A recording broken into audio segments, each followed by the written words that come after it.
Nós vamos dar continuidade, então, à nossa exposição no livro de Zacarias, hoje no capítulo 14. Zacarias, no capítulo 14.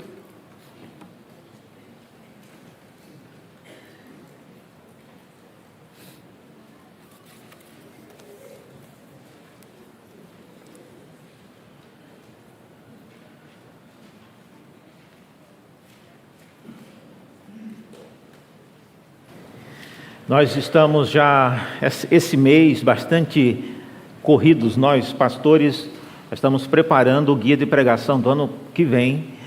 Então, já temos várias séries prontas, profetas novos chegando para o ano que vem.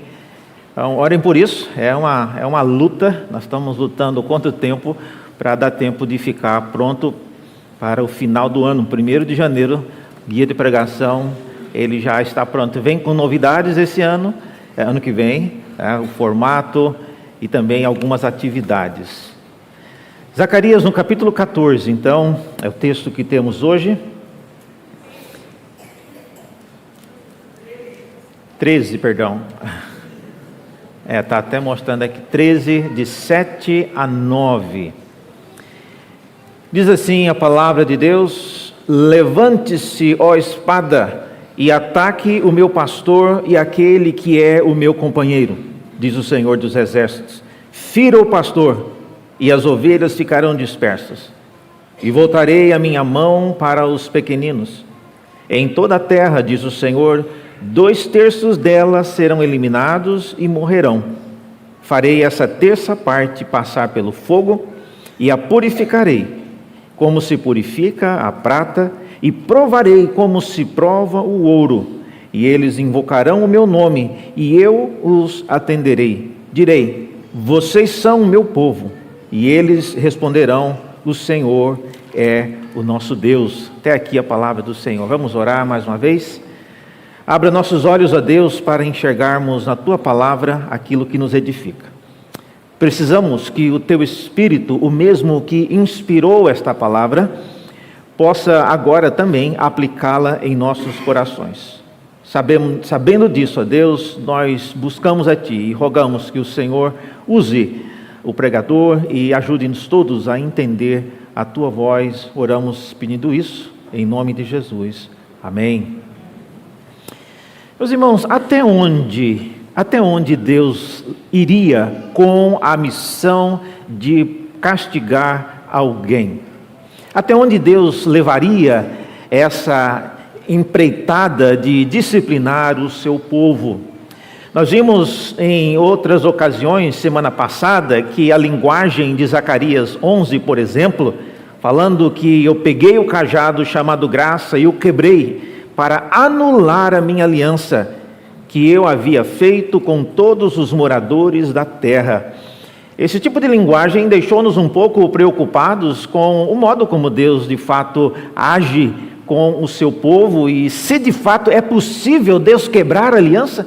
Algumas pessoas me procuraram depois, ficaram meio surpresas de ouvir eu dizendo que Deus ele pode quebrar a sua aliança. Olha, se fosse eu que estivesse dizendo, eu também ficaria surpreso. Mas é a Bíblia quem está dizendo. Nós acabamos de ler que Deus, Ele mesmo, irá anular a aliança que Ele fez. A pergunta que muitas pessoas talvez não estejam, às vezes, familiarizadas para perguntar é: qual é essa aliança que Deus pode anular? Será que é a minha salvação? Será que é a minha eleição em Cristo Jesus? O que é que Deus pode anular? Eu não sabia que podia anular. Agora o Senhor está falando, eu fiquei preocupado. O que exatamente Deus pode anular? Isso, irmãos, tem a ver certamente com a proteção que Deus dá ao seu povo por causa da aliança. Veja, como que eu sei disso? Zacarias diz aí no versículo 6, certamente não terei mais compaixão dos moradores da terra, diz o Senhor, e eis que eu entregarei cada um nas mãos do seu próximo e nas mãos do seu rei. Eles destruirão o país e eu não os livrarei da mão deles. Então é isso que acontece quando Deus diz anular a sua aliança. Então ele não fala de salvação, ele não fala da obra redentora de Cristo, ele não fala da criação, ele não fala de nada disso, mas anular a aliança, nos termos que Zacarias está dizendo, significa não mais agir em prol da segurança e dos benefícios do povo de Israel para com aquela aliança. É importante, às vezes, quando nós temos algum incidente, especialmente que envolve o nosso seguro de saúde ou o seguro do carro, e a gente precisa daquilo, quando a gente liga, nós somos informados, olha, esse item específico que você está pedindo não faz parte do seu pacote. Você pagou o seguro já faz mais de décadas, mas no dia que você precisou, você foi lembrado que aquela utilidade específica você não tinha. Semelhantemente, a aliança que Deus tem com o povo de Israel é uma aliança que envolve diversos benefícios. E nesse caso aqui, Deus está dizendo, e Ele não está brincando, Ele vai anular, Ele vai suspender, Ele vai quebrar o cajado da graça e suspendendo assim esses benefícios. E a pergunta que nós precisamos fazer é como que Zacarias, como é que ele vai fazer isso, como é que ele vai alertar esse povo? Ele já tem vindo trabalhando e falando diversas coisas ao povo de Israel, mas chega um ponto onde Zacarias, como nós já vimos, ele começa a jogar mais pesado, ele começa a reviver situações. Nós vimos na semana passada que a linguagem do texto da semana passada tem a ver com a queda de Jerusalém. Jerusalém já havia caído, nós estamos já 70 anos depois da queda de Jerusalém. Mas Zacarias volta a se lembrar das coisas que aconteceram como uma maneira de alertar o povo sobre aquilo que irá acontecer. Portanto, Zacarias é uma pessoa que vive numa situação bastante complicada, porque ele tem que ser pessimista com o que vai acontecer. Ele sabe que Deus não vai mais ficar tentando criar uma nova geração que obedeça e que saiba andar nos caminhos do Senhor. Deus não vai mais fazer isso na época de Zacarias. Ele cansou-se. Como que eu sei disso? O texto diz, ele não vai mais proteger o seu povo, aquela geração de Israel. E aí então nasce essa circunstância que nós conhecemos, que é a realidade dura do cativeiro, e especialmente depois que Zacarias ele viveu, que é um período após o exílio. E nesse período, então, a igreja, o templo que foi construído, ele não tem mais a mesma glória, ele não tem mais a mesma importância que teve nos dias do Antigo Testamento. E a pergunta, então, que nós temos que fazer hoje pela manhã é: quais são os próximos passos desse plano de Deus para o seu povo?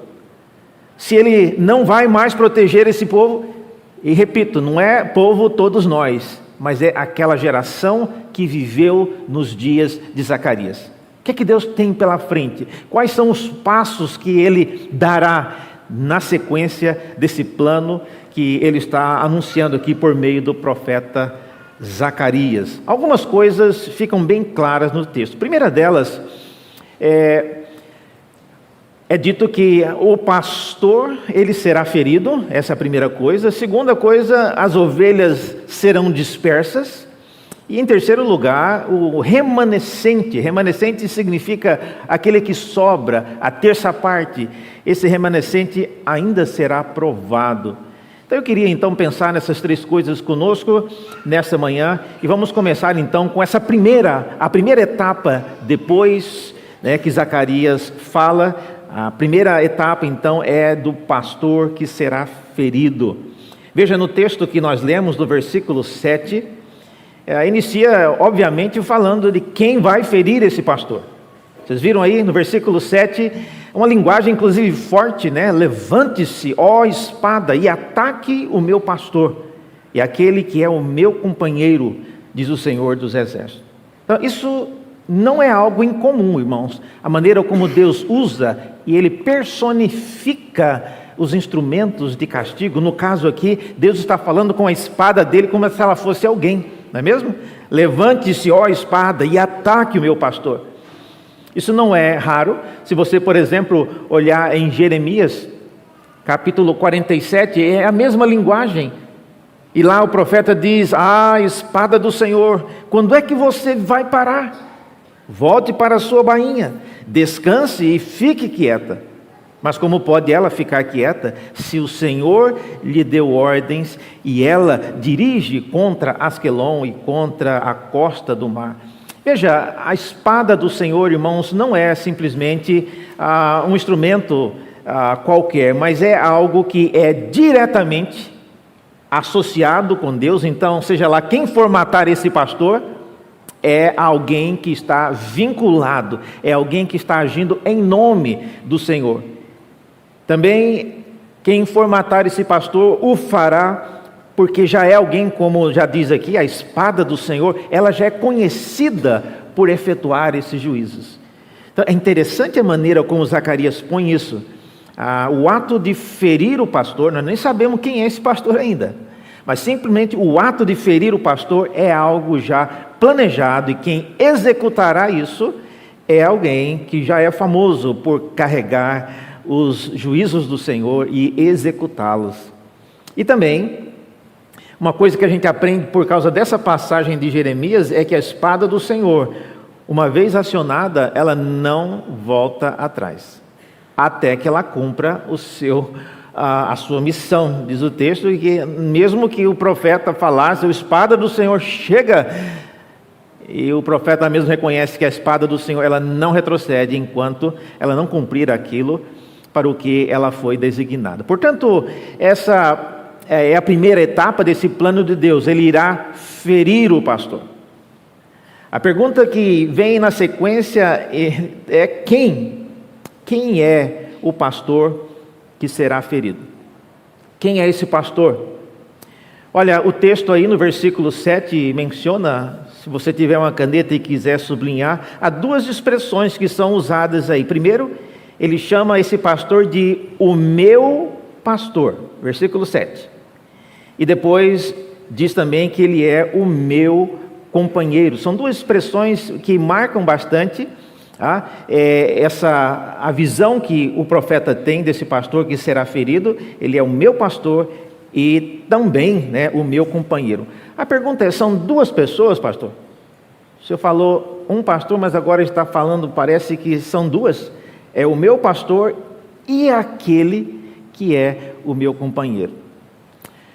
Olha, por causa da maneira como Jesus leu e interpretou essa passagem, e ele fez isso lá em Mateus 26, parece que ele estava falando somente de uma pessoa. Mateus diz: então Jesus disse aos discípulos: esta noite serei uma pedra de tropeço para todos vocês, porque está escrito. E aí ele cita Zacarias: ferirei o pastor e as ovelhas do rebanho ficarão dispersas. Veja que nesse caso, Jesus, que não podia estar equivocado e esqueceu de citar um pedaço do texto, ele sabia que Zacarias estava falando dele mesmo.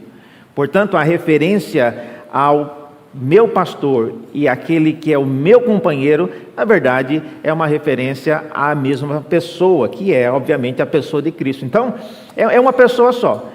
E o pastor que será ferido na verdade, Jesus não é, porque Jesus não tinha nascido, mas na época dos dias de Zacarias, certamente envolvia alguém que era líder. O pastor aqui não é um pastor como eu sou hoje no meio de vocês, mas o pastor, na linguagem bíblica, é uma referência à liderança, possivelmente um governador, possivelmente um príncipe no meio do povo, e não necessariamente um pastor como nós conhecemos a interpretação hoje. Uma outra coisa também interessante sobre esse pastor que será ferido é como ele será ferido. Veja, a referência à espada é uma grande dica de que esse ferimento não será apenas uma contusão, mas é um ferimento final e mortal. Isso é importante, irmãos, porque nós sabemos que Jesus Cristo ele não foi morto por espada. Mesmo assim, ele, ao ler esse texto, ele ele sabia que estava falando dele mesmo. Como é que Jesus então aplica isso? Eu já falei isso em outras ocasiões, que a linguagem figurada do Antigo Testamento nem sempre deve ser lida de forma literal. Por exemplo, nós teremos a ceia hoje. E eu já falei que nós falamos muito, somos acostumados a falar que Jesus Cristo morreu na cruz e o seu sangue derramado nos purifica de todos os pecados. É uma linguagem comum, mas nós não podemos nos esquecer de que Jesus não teve o seu sangue derramado na cruz. Como um novilho era, como um cordeiro era no Antigo Testamento, ele era degolado e o sangue totalmente escorrido. Parte dele era levado para dentro do templo, parte era derramado no altar do holocausto. Nada disso aconteceu com Jesus. Ele não foi degolado, mas é uma linguagem que lembra-nos daquilo que o sacrifício do Antigo Testamento apontava. Semelhantemente, com respeito à espada, Jesus não foi morto por espada. Reverendo, mas não teve alguém que colocou uma lança em Jesus para saber se ele estava morto ou não, e aí saiu água e sangue?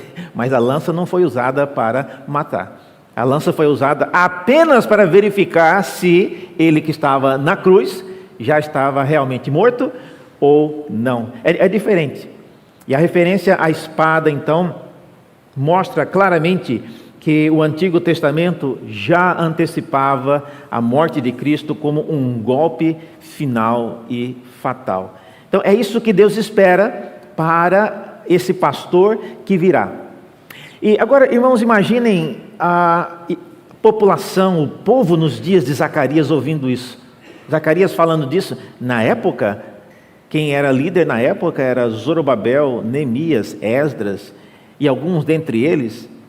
Então, alguém deles ali iria padecer. E ao longo desse período, até chegar o período do Novo Testamento, essa palavra se cumpriu historicamente com algum daqueles líderes, mas finalmente ela se cumpre de maneira plena na pessoa de Cristo. É assim que a revelação da Bíblia acontece. Nós vamos assistindo os grandes atos de Deus se concretizando na história, mas finalmente eles são de maneira plena e final concretizados na pessoa de Cristo.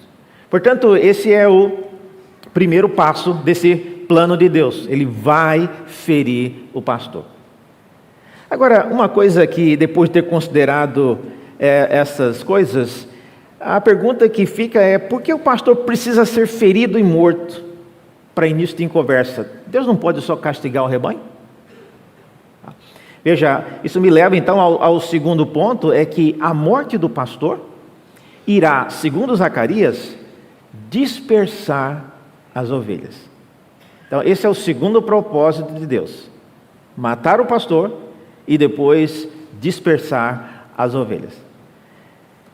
As ovelhas, elas serão dispersas quando o pastor for ferido. Isso é uma coisa que fica clara. Veja no texto aí na sua Bíblia, no versículo 7, você vê que é para ferir o pastor, fira o pastor, é a primeira coisa, e na sequência, e as ovelhas ficarão dispersas.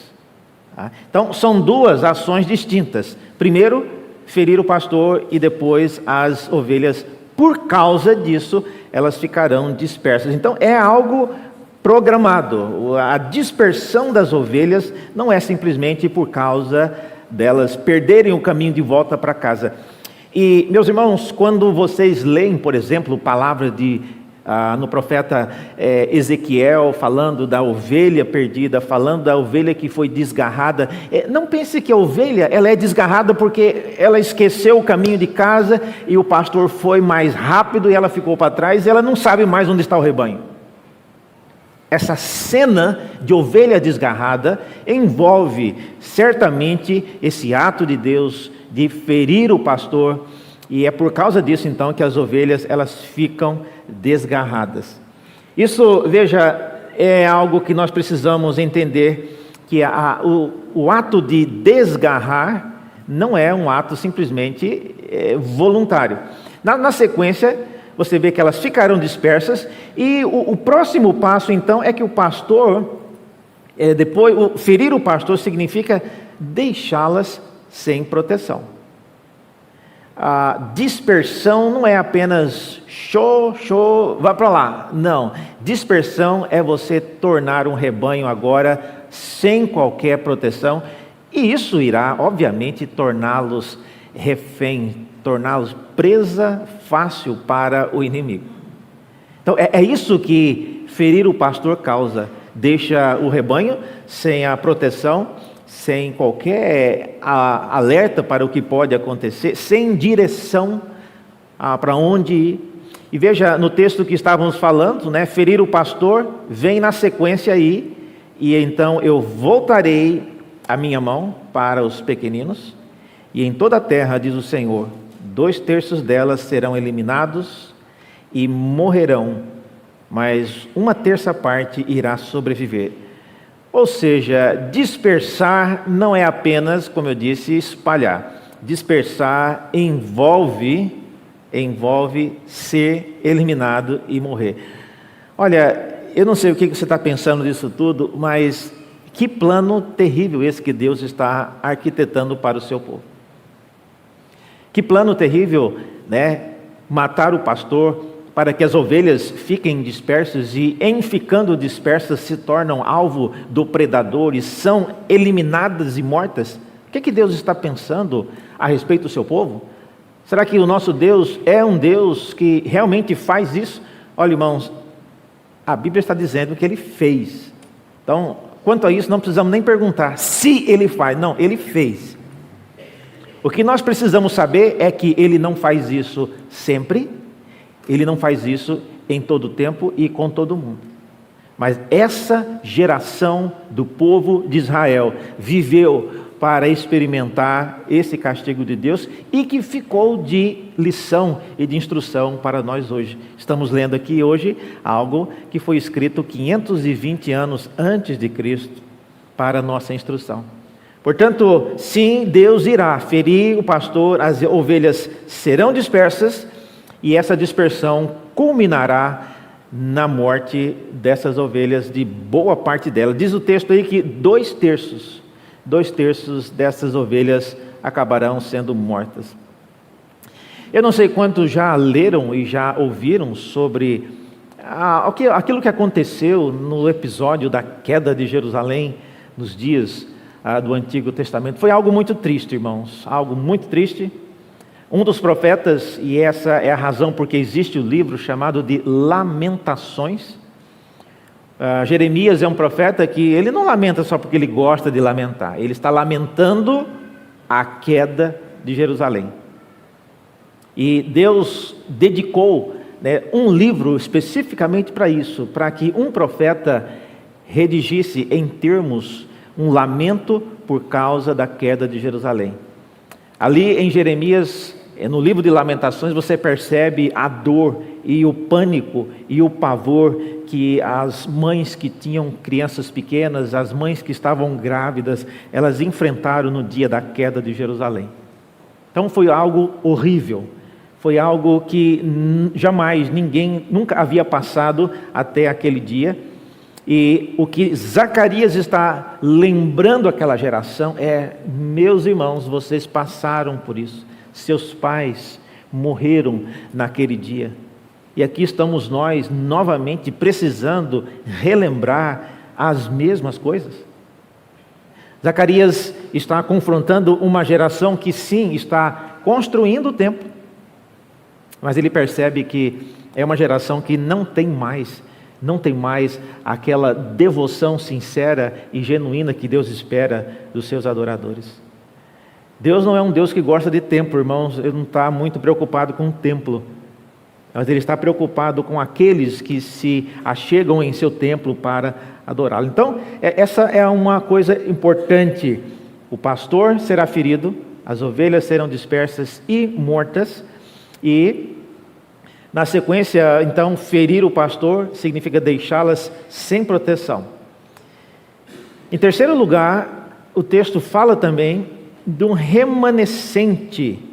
Vocês viram aí no versículo 9 especialmente, fala que essa terça parte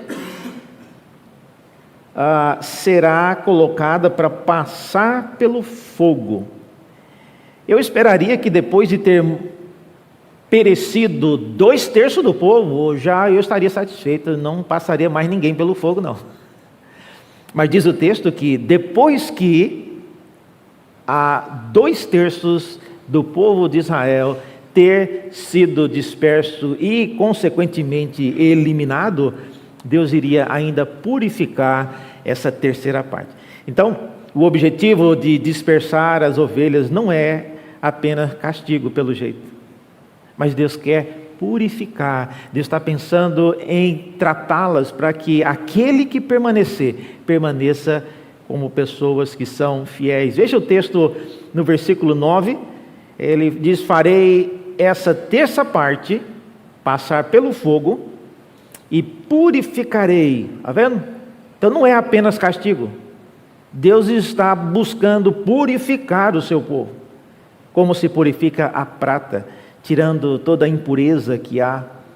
E também na sequência fala que Deus provará. A diferença entre purificar e provar, como se prova o ouro, é de que a experiência de provar, e Deus tem feito isso várias vezes ao longo da história, Ele coloca alguns dos seus filhos à prova, como Ele fez, por exemplo, com Abraão, pedindo o seu filho Isaque, e o texto bíblico fala que foi o Senhor quem o colocava à prova. Às vezes nós assistimos, e é comum, alguns até se deleitam com isso, assistindo o que a gente conhece como uma pegadinha. Você arma uma situação para alguém experimentar alguma coisa ou viver uma situação, mas a pessoa não sabe que aquilo é uma pegadinha. Olha, Deus não é um Deus de ficar fazendo pegadinha com ninguém, mas Ele coloca-nos à prova, e Ele coloca-nos à prova com a finalidade de nos purificar e também de nos provar. Nós temos assistido ao longo desse ano várias coisas acontecendo em nossa igreja, e a gente pensa, puxa, Deus é Deus, Ele escolhe umas pessoas para provar que a gente, se fôssemos nós, a gente não escolheria. Será que Deus não vê que essa família, essa pessoa já passa por tantas coisas e ainda colocando-os à prova? Olha, irmãos, isso não é uma boa razão, porque ninguém gostaria de ser escolhido para ser provado ou para ser purificado. Então, nesse sentido, não importa quem nós escolhêssemos, não seria uma boa escolha. Mas Deus, então, Ele faz isso. E veja, o objetivo final, depois de ser purificado e provado, diz o texto, é que eles invocarão o meu nome e eu os atenderei. Eu direi: vocês são o meu povo, e eles responderão: o Senhor é o nosso Deus. Veja, o objetivo maior e final daquilo que Deus faz é restaurar a comunhão, reconciliar-nos com Deus. Quem já teve o desprazer de ter filhos que são rebeldes, e às vezes rebelião é algo que nós pais não entendemos, é uma rebelião às vezes injustificada, não há uma razão exata por que um filho ou uma filha se tornam rebeldes, irados sobremaneira com os pais, com a igreja, com a família. Rebelião é algo que nos separa uns dos outros, especialmente quando nós não sabemos a razão e não sabemos como restaurar uma pessoa ou trazer de volta uma pessoa que se rebelou. Nós rebelamos, irmãos, por causa da nossa natureza caída. Nossos filhos se rebelam também pela mesma razão. Eles rebelam conosco, mas isso é talvez uma boa lembrança do que nós também fazemos com Deus. Viver uma vida como se Deus não existisse, levando a nossa vida sem qualquer consideração, sem pensar detidamente naquilo que Deus espera de cada um de nós, é, sem dúvida, um ato de rebelião. E o que Deus faz, e a maneira por que Ele faz, e o modo como Ele faz, é para que nós voltemos a invocar o Seu nome. Diz o texto: eles invocarão o meu nome. E em consequência disso, o povo, obviamente, será reconsiderado, terá novamente uma reconciliação com Deus. E esse é o ponto que Zacarias está levando. Aquela geração do povo de Israel, nos dias de Zacarias, havia começado já a plantar, a colher, a construir as suas casas, e cada um cuidando da sua própria vida, mas eles não se lembravam mais daquilo que havia levado toda aquela geração para o cativeiro antes daqueles dias. Portanto, o objetivo de provar o remanescente não é simplesmente castigo, mas é o objetivo de purificá-los, tá? O objetivo de promover uma reconciliação. Nós que somos já de uma era totalmente diferente, se você assiste muito televisão e qualquer outra coisa em nossos dias que mostram a maneira e os passos que a nossa geração está caminhando, você percebe isso. O mundo, irmãos, as pessoas da nossa geração estão em franca rebeldia contra qualquer coisa relacionada à vida que é temente a Deus. E isso é intencional,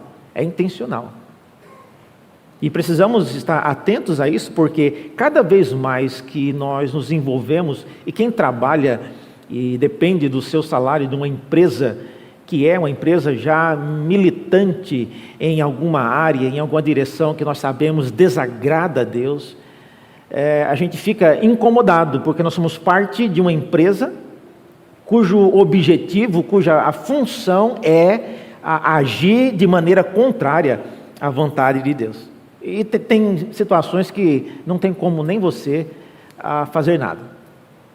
Eu estava recentemente navegando no aplicativo do meu banco e veio uma propaganda, e uma faixa ficou por muito tempo aparecendo, né? Era na época da parada, né, de orgulho gay em São Paulo. Eu não pedi para colocar aquilo ali, mas aquilo apareceu. Recentemente eu estava olhando também, fazendo uma adaptação no meu Microsoft Word, e agora tem um botão que fala se você quer acionar o seu orgulho, né? E aí tem as cores do arco-íris no aplicativo da Microsoft, já querendo que você, se você quiser, você não precisa, você possa fazer isso. Ou seja, nós vivemos num mundo imerso nisso. E a rebeldia do mundo contra Deus é visível.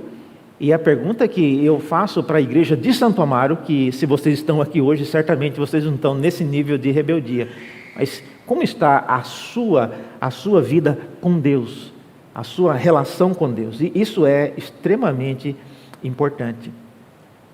Zacarias, na linguagem que nós lemos, né, a semana passada, um pouco até contundente, em um mês eu destruí 3 pastores, perdi a paciência com eles e também eles se cansaram de mim. Eu fico pensando, irmãos, se Deus também já perdeu a paciência conosco. Há quanto tempo você está na igreja de Santo Amaro? Há quanto tempo você faz parte desse povo? Você vem aqui, todos estão sentados num local confortável, mas há quanto tempo nós ainda permanecemos como espectadores no meio de um povo, e um povo que trabalha, um povo que age? O mínimo que Deus espera de nós, conforme a visão, né, da igreja de Santo Amaro, é de que nós sejamos testemunhas, e para fazer isso precisamos envolver-nos com as pessoas com o objetivo de mostrar aquilo que Deus tem feito em nosso meio. Zacarias também no capítulo 13 fala que eles invocarão o meu nome e eu os atenderei.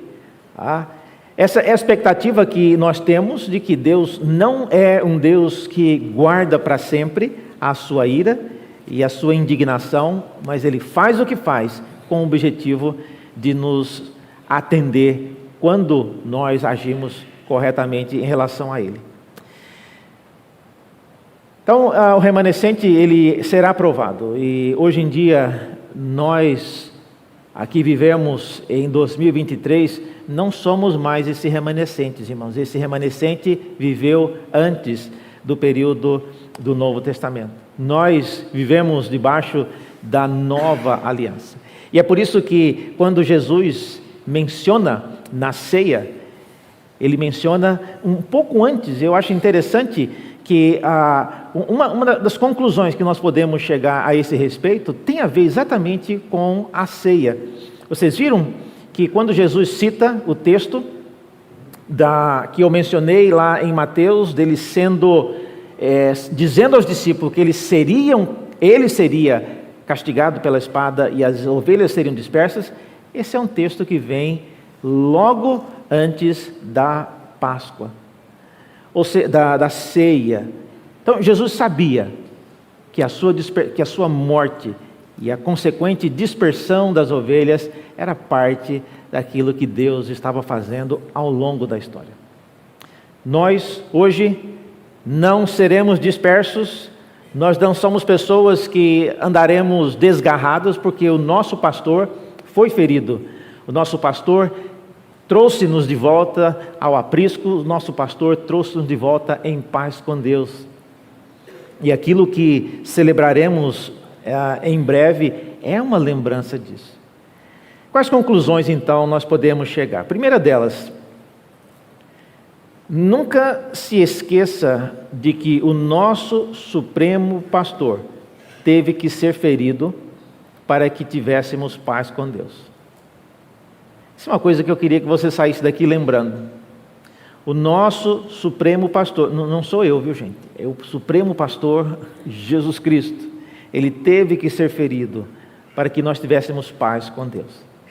A razão por que você ora a Deus e Ele te responde, a razão por que você é beneficiado com as bênçãos oriundas de Deus é por causa do Filho que foi ferido e ferido de morte.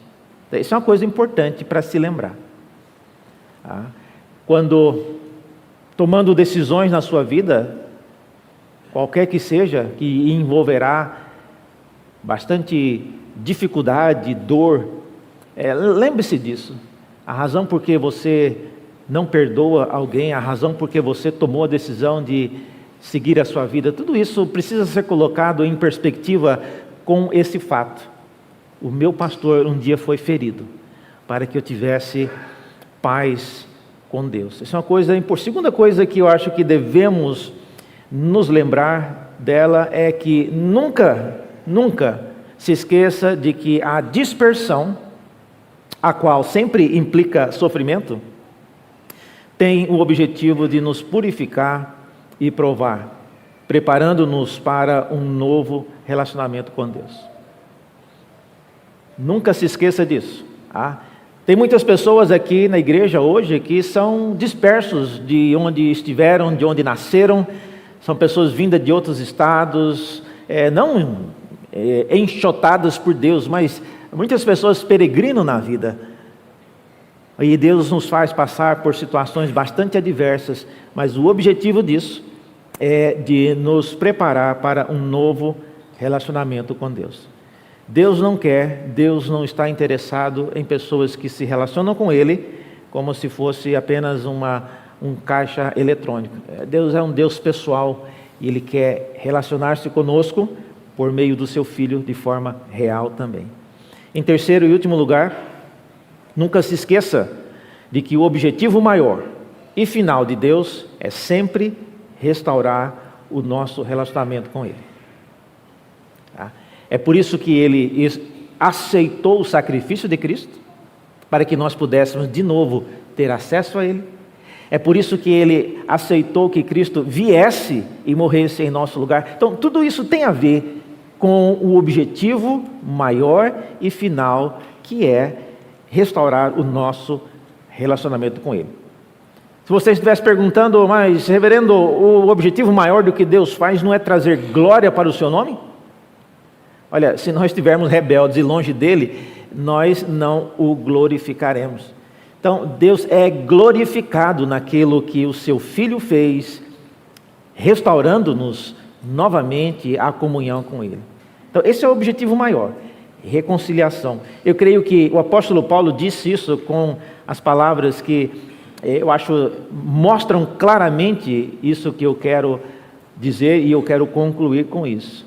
O apóstolo Paulo diz: ora, tudo isso provém de Deus, que nos reconciliou consigo mesmo, por meio de Cristo, e nos deu o ministério da reconciliação, a saber, que Deus estava em Cristo, reconciliando consigo o mundo. É isso que Deus estava fazendo em Cristo. É isso que Ele está fazendo em nossos dias. É isso que Ele está fazendo com você. Vamos orar?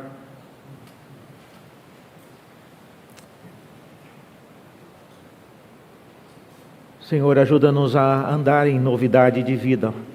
Ajuda-nos a lembrarmos-nos dessas coisas. O nosso pastor foi ferido e morto, para que pudéssemos agora ter a oportunidade e o privilégio de andar em paz contigo. Pedimos que o Senhor nos ajude, ó Deus, a entendermos e vivermos de tal maneira que não sejamos mais desgarrados, não precisemos mais ser punidos como diversas gerações no Antigo Testamento precisaram. Queremos ser um povo que ande sempre em comunhão contigo. Prova disso, ó Deus, é que participaremos da ceia. Agora, ajuda-nos a fazer isso, lembrando dessas coisas. Oramos em nome de Jesus. Amém.